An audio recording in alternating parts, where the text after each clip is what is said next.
اللہ رب العزت قرآن پاک میں ارشاد فرماتا ہے، لیلۃ القدر خیر من الف شہر، کہ شب قدر 1000 مہینوں سے افضل ہے۔ حضرات، شب قدر 1000 مہینوں سے افضل ہے۔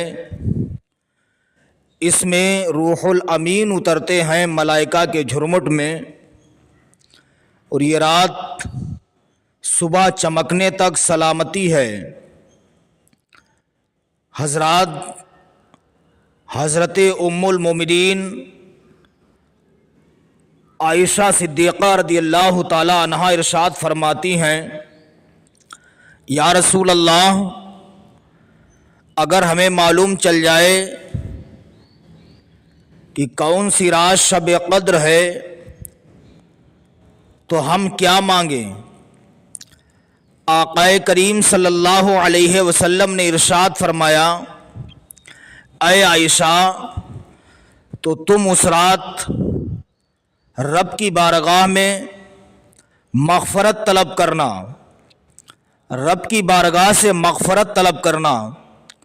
حضرات، شب قدر 1000 مہینوں کی راتوں سے افضل ہے۔ کتابوں میں لکھا ہے، اگر کوئی بھی شخص اس رات تھوڑی دیر عبادت کر لے، اللہ اس کی بھی مغفرت فرما دیتا ہے۔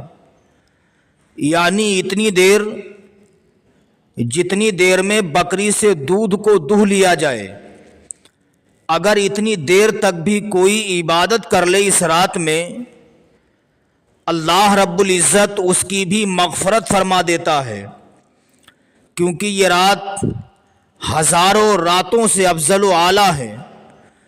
اس رات میں اپنے گناہوں سے صدق دل سے توبہ کیجیے، رب کی بارگاہ میں عرض کیجیے، پروردگار میری خطاؤں کو معاف فرما دے، مولا میرا رزق کشادہ فرما دے۔ اس رات میں رب سے خیر مانگیں۔ حضرات، یہ رات اتنی عظمت و برکت والی رات ہے۔ اس رات میں کتنا بھی بڑا گنہگار سہی، عصیاں شعار سہی، خطا کار سہی، اگر وہ شب بیداری نہیں کر سکتا ہے تو عشاء کی نماز جماعت کے ساتھ پڑھ لے، فجر کی نماز بھی جماعت کے ساتھ پڑھ لے، تو اللہ تعالیٰ اس رات میں اس کی بھی مغفرت فرما دیتا ہے۔ شب قدر بہت ہی عظمت و برکت والی رات ہے۔ اللہ قرآن میں فرماتا ہے، انا انزلناہ فی لیلۃ القدر وما ادراک ما لیلۃ القدر، بے شک ہم نے قرآن پاک کو شب قدر میں اتارا۔ شب قدر اتنی عظمت و برکت والی رات ہے۔ اس رات میں بندہ رب کی بارگاہ میں اپنے گناہوں سے اگر توبہ کرتا ہے تو اللہ رب العزت اس کی توبہ قبول فرما لیتا ہے۔ شب قدر کی رات آپ کو ایسا عمل کرنے کے لیے میں بتاؤں گا، اگر آپ نے اس رات میں وہ عمل کر لیا، انشاءاللہ 1 سال میں آپ کے یہاں دولت کے انبار لگ جائیں گے۔ یہ رات ہزاروں راتوں سے افضل ہے۔ اس رات میں اگر آپ نے اس عمل کو کر لیا تو انشاءاللہ 1 سال میں اللہ آپ کو اتنا دے گا کہ آپ کے گھر میں دولت کے انبار لگ جائیں گے۔ پہلے میں آپ کو اس رات کا مقام و مرتبہ بتا دوں۔ اس رات کی عظمت و فضیلت بہت ہی بلند و بالا ہے۔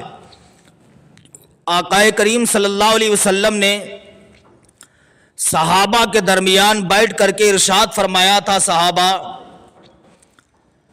یہ رات بہت ہی عظمت و برکت والی رات ہے۔ آقا کریم صلی اللہ علیہ وسلم نے صحابہ کی انجمن لگی ہوئی ہے، بنی اسرائیل کے ولی کامل